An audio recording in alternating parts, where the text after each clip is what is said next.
سلام رفقا، یه سوال مهم دارم. تا حالا با کسی برخورد کردی که با اعتماد به نفس کامل درباره هر چیزی حرف میزنه؟ همه رو قضاوت میکنه؟ فکر میکنه خیلی میفهمه. ولی وقتی از بیرون نگاه میکنی میگی بابا این اصلاً نمیفهمه که چقدر نمیفهمه. واقعیت اینه که خیلی از آدمایی که فکر میکنن خیلی باهوشن در واقع دارن نشونه های یه آدم احمق رو نشون میدن. و جالبتر این که خودشون اصلاً نمیدونن. یعنی چی؟ یعنی نه تنها اشتباه میکنن، بلکه اونقدر به خودشون مطمئنن که اصلاً به ذهنشونم نمیرسه شاید دارن اشتباه میرن. یه مثال ساده بزنم، مثل کسی که توی خیابون یک طرفه خلاف جهت میره و با خودش میگه همه دارن اشتباه میرن، فقط من درست میرم. حالا تو این ویدیو قراره بریم سراغ 6 نشونه بارز یه آدم احمق که فکر میکنه خیلی زرنگه، خیلی فهمیده است. ولی وقتی از دید آدمای دانا و فیلسوفا نگاه کنیم، میبینیم اوضاع یه جور دیگه است.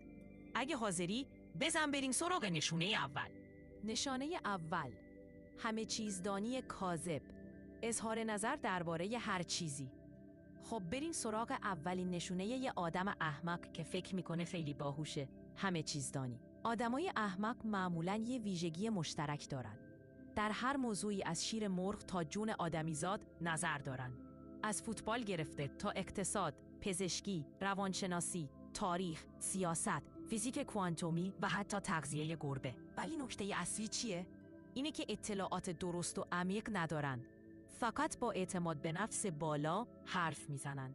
چرا؟ چون فکر میکنن اگه ساکت بمونن یعنی بلد نیستن.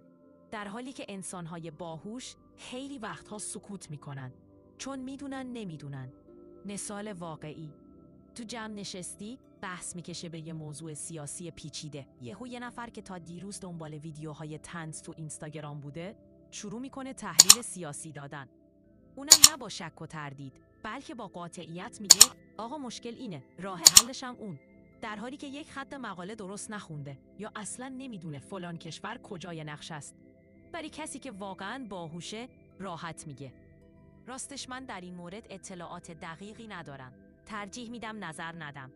و همین یه جمله است که فرق یه آدم دانا رو با یه آدم نادان نشون میده. یه نقل قول جالب از اپیکتتوس، فیلسوف رواقی. دو نوع نادانی داریم، یکی نمیدونه و سکوت میکنه، اون مشکلی نداره. اما اون که نمیدونه و بلندترین صدا رو داره خطرناکه. حتی دفعه اگه دیدی کسی تو هر بحثی بدون دانش نظر میده، یا اگه خودت خواستی درباره یه چیزی حرف بزنی که دقیق نمیدونی، یه لحظه مکث کن و از خودت بپرس آیا واقعاً میدونم یا فقط دارم ادا در میارم؟ نشانه دوم، برده احساساته ولی فکر میکنه منطقیه. خب رفقا، بریم سراغ نشونه دوم. یه آدم احمق معمولاً اسیر احساساته. یعنی عقلش با یه اشاره کوچولو سریع مرخصی میگیره. ولی نکته خنده‌دار ماجرا اینه که اون فکر میکنه داره خیلی عقلانی تصمیم میگیره. یعنی مثلا قشنگ عصبانی شده، صورتش قرمز شده، دستاش میلرزه، صداش بالا رفته. بعد با قاطعیت میگه من اصلاً عصبانی نیستم، دارم منطقی بحث میکنم. نه عزیز دلم، تو الان فقط یه بوق کم داری که کامل شه. مثال شماره 1، صحنه کلاسیک ایرانی. فرض کن یکی تو خیابون بهش بوق میزنه. اون لحظه نه پلیسه، نه قانونیه، نه قاضی دادگاهه، ولی به خودش اجازه میده بزنه کنار، پیاده شه، بیاد وسط خیابون، داد و هوار، فحش، تهدید، شاید هم دعوا. بعد که ازش میپرسی چرا این کارو کردی، خیلی خونسرد میگه واسه دفاع از حقم بود. من آدم آرومیم، ولی اگه کسی بخواد از رو بره منم بلدم چی کار کنم. برادر من، این دفاع از حق نیست، این دفاع از ایگوی له شدته که فکر میکنه الان باید خودشو ثابت کنه. فیلسوفای رواقی چی میگفتن؟ فیلسوفای رواقی مثل مارکوس اورلیوس و سنکا میگفتن آدم احمق اسیر احساساته، ولی فکر میکنه احساساتش حقه. یعنی فکر میکنه چون عصبانیه پس حق با اونه، یا چون دلش شکسته پس دنیا باید مسئولش باشه. در حالی که رواقی ها میگفتن هیچ احساسی خود به خود دلیلی برای درستی نیست. اول ببین از کجا اومده، بعد بپذیر یا ردش کن. مثال شماره 2، رابطه های اشغولانه. یه رابطه عاشقانه رو در نظر بگیر. آدم احمق عاشق میشه، وابسته میشه. طرف که یه پیام دیرتر بده، شروع میکنه فیلم ساختن. حتما دیگه دوستم نداره. یکی دیگه اومده، منو بازی داد. تمومش کنه راحت شم. بعد همون موقع میره استوری میذاره. قوی بودن یعنی بدون کسی هم زنده بمونی. در حالی که یه ساعت بعد با صدای گریه آهنگ تتلو گوش میده. 3. در مقابل آدم باهوش چطوره؟ آدم باهوش میدونه که احساس لازمه انسان بودنه، ولی اجازه نمیده فرمان زندگی رو بدنش به احساس بسپره. یعنی میگه الان ناراحتم، باشه، حسش هست، ولی این دلیل نمیشه تصمیم اشتباه بگیرم. پس خلاصه نشونه دوم، آدم احمق فکر میکنه احساساتش عین حقیقته، در حالی که آدم دانا احساساتش رو نگاه میکنه، بررسی میکنه و بعد تصمیم میگیره. مغزش پشت فرمونه، دلش فقط داره موزیک پلی میکنه. نشانه سوم، تقلید کورکورانه از بقیه بدون ذره فکر. خب بریم سراغ نشونه سوم. یه آدم احمق معمولاً مغزش رو میذاره تو شارژ، بعد میره ببینه بقیه دارن چی کار میکنه. اصلاً فکر نمیکنه آیا این چیز به درد من میخوره یا نه. فقط چون همه انجام میدن، اونم دنبالشون راه میفته. یعنی چی؟ یعنی مثلا همه میرن فلان کشور، پس منم باید برم، حتی اگه ندونم چرا. فلان سلبریتی رژیم گرفته، منم بگیرم، حتی اگه دارم از گشنگی میمیرم. فلان مدل گوشی مد شده، منم بخرم، حتی اگه قسط کمرمو بشکنه. اینا همونایی هن که وقتی ازشون میپرسی خب چرا این کارو کردی؟ میگن خب همه دارن این کارو میکنن دیگه. خب عزیز دل، همه برن ته چاه، تو هم باید بری؟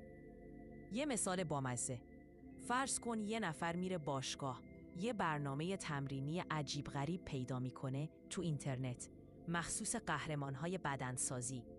اسم حرکاتش هم نمیدونه چیه. فقط چون تو اینستا دیدمش، شروع میکنه به تمرین. بعد از 2 هفته زانوش در میره، گردنش درد میگیره. آخرش هم میگه بدن من به این برنامه جواب نمیده. نه عزیزم، مشکل از بدنت نیست. مشکل از اینه که مغز تو استفاده نکردی. فقط تقلید کردی. رواقی ها چی میگفتن؟ فیلسوفای رواقی همیشه میگفتن با عقل خودش زندگی میکنه، نه با چشم و گوش مردم. اپیکتتوس یه جمله معروف داره: اگه یه گوسفند از پورتگاه بیفته، تو هم میپری پایین؟ فقط چون گله داره میره؟ واقعا همینه دیگه. آدم احمق دنبال گله میره. مهم نیست گله کجا میره، فقط دلش نمیخواد تنها باشه یا متفاوت باشه. نشانه چهارم، بیش از حد حرف میزنه، کم فکر میکنه. خب رفیق، نشونه چهارم یه آدم احمق اینه که دائم در حال حرفه، ولی هیچ وقت در حال فکر نیست. یعنی دهنش از مغزش جلوتره. هنوز مغزش داره جمله رو لود میکنه، ولی دهنش زده ارسال. سبک حرف زدنش چطوریه؟ وسط حرف همه میپره، نمیذاره کسی جمله‌ش رو تموم کنه. حتی وقتی از چیزی سر در نمیاره، یه چیزی میگه، فقط واسه این که ساکت نباشه. تو دلش یه قانون داره: ساکت بودن یعنی نادونی. پس حرف بزن تا زرنگ به نظر بیای. در حالی که آدم دانا دقیقاً برعکسه. کم حرف میزنه، بیشتر گوش میده، چون میدونه با شنیدن بیشتر یاد میگیره. یه مثال واقعی: توی جمع نشستی، یه نفر شروع میکنه بحث فلسفه، فیزیک، روانشناسی، سیاست، کرونا، واکسن، فیرچایلد کوانتوم، قیمت طلا، رمز ارز و حتی ریشه درخت گردو. یعنی همه چی در تخصصشه. ولی وقتی ازش یه سوال دقیق میپرسی، کل سیستم هنگ میکنه. چون بیشتر از این که بدونه، فقط بلد حرف بزنه. از این که بدونه، مارکوس اورلیوس میگفت آدم نادان همیشه عجله داره حرف بزنه، چون از سکوت میترسه. چون سکوت مجبورش میکنه فکر کنه و اون اهل فکر نیست. اپیکتتوس هم میگفت ما 2 تا گوش داریم و 1 دونه دهن. یعنی باید 2 برابر گوش بدیم و نصف اون حرف بزنیم. ولی آدم احمق این جمله رو برعکس میفهمه: من یه دهن دارم، پس باید باهاش کل دنیا رو بترکونم. نشانه پنجم، نمیتونن اشتباهشون رو قبول کنن و همیشه دنبال بهونه‌ان. حالا این یه موضوع خیلی مهمه که خیلی ها نمیخوان قبول کنن، اما باید بدونن. آدم احمق وقتی اشتباه میکنه مثل یه بچه نازنازی میفته به بهونه آوردن و فرار کردن از واقعیت. به جای اینکه بگه آره من اشتباه کردم، فوری میگه نه بابا من درست میگم، شرایط این بود. اگه فلان چیز اینجوری نبود من درست میگفتم. طرف مقابل تقصیر داره، من که مشکلی ندارم. فکر کنم یه چیزی رو اشتباه فهمیدی. اونطوری که تو میگی نبود. یعنی اصلاً خودش رو در جایگاهی نمیذاره که ممکنه اشتباه کنه. یه مثال بامزه. فرض کن داری با دوستت درباره یه موضوع ساده، مثلاً یه برنامه موبایل صحبت میکنی. یه اشتباه کوچیک میکنه، مثلاً به جای دکمه ارسال، دکمه حذف رو زده. وقتی بهش میگی داداش اشتباه زدی، میگه نه بابا این برنامه اینجوریه، تو نمیفهمی. یا حتی میره یه جای دیگه و به بقیه میگه فلانی هیچی حالیش نیست، برنامه ایراد داره، در حالی که خودش دست به یه چیز اشتباه زده. نظر فیلسوفای رواقی. رواقی ها تأکید زیادی دارن روی این موضوع. بزرگترین نشانه خرد، قبول اشتباه و تلاش برای بهتر شدن است. مارکوس اورلیوس میگه اگر اشتباه کردی، آن را بشناس و جبران کن. نادانی این است که اشتباه را انکار کنی.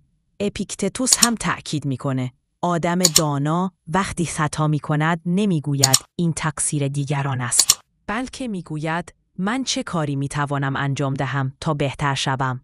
چرا آدم احمق اشتباه پذیر نیست؟ چون غرورش بزرگتر از توانایی پذیرفتن اشتباهه.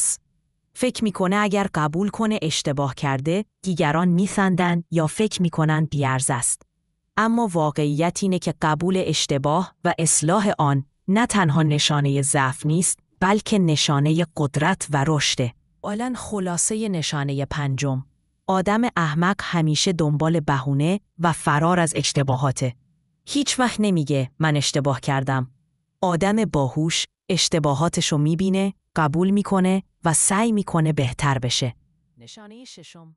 نمیتونن به حرف دیگران گوش بدن و فکر میکنن فقط خودشون درسته. خب رفیق، رسیدیم به آخرین نشونه که شاید یکی از مهمترین ها هم باشه. یه آدم احمق معمولاً از همون اول بحث فقط منتظر اینه که خودش حرف بزنه و اصلاً حواسش به حرف بقیه نیست.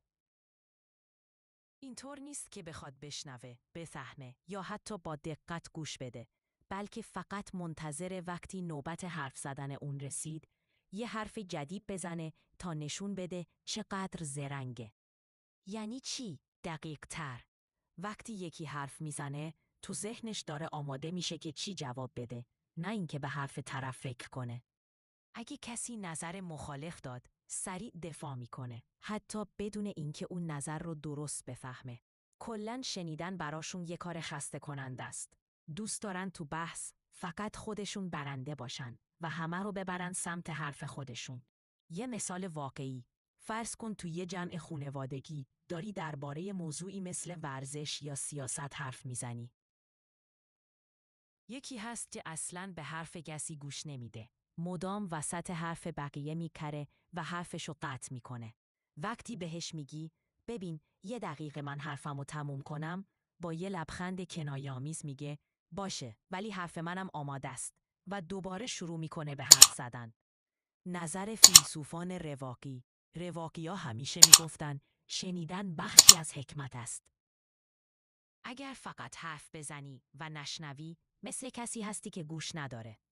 مارکوس اورلیوس تو دفترچه یادداشتاش نوشته قبل از اینکه بخوای پاسخ بدی، باید گوش بدی.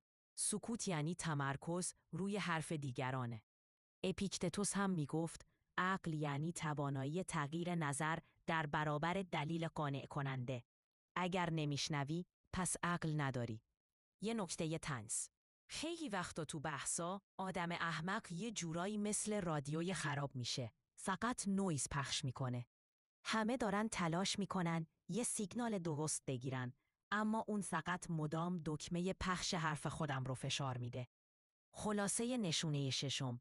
آدم احمق به حرف دیگران گوش نمیده فقط منتظر نوبت حرف زدن خودش میمونه. نظر دیگران براش بی‌ارزشه، چون فکر میکنه فقط نظر خودش درسته. آدم باهوش اول گوش میده، بعد فکر میکنه، بعد حرف میزنه. یادت باشه، باهوش بودن یعنی همیشه یاد گرفتن، همیشه گوش دادن، همیشه رشد کردن. پس با دل باز و ذهن روشن به سمت بهترین نسخه خودت حرکت کن. از طرف تیم کلام نیک تا ویدیوی بعدی مراقب خودت باش.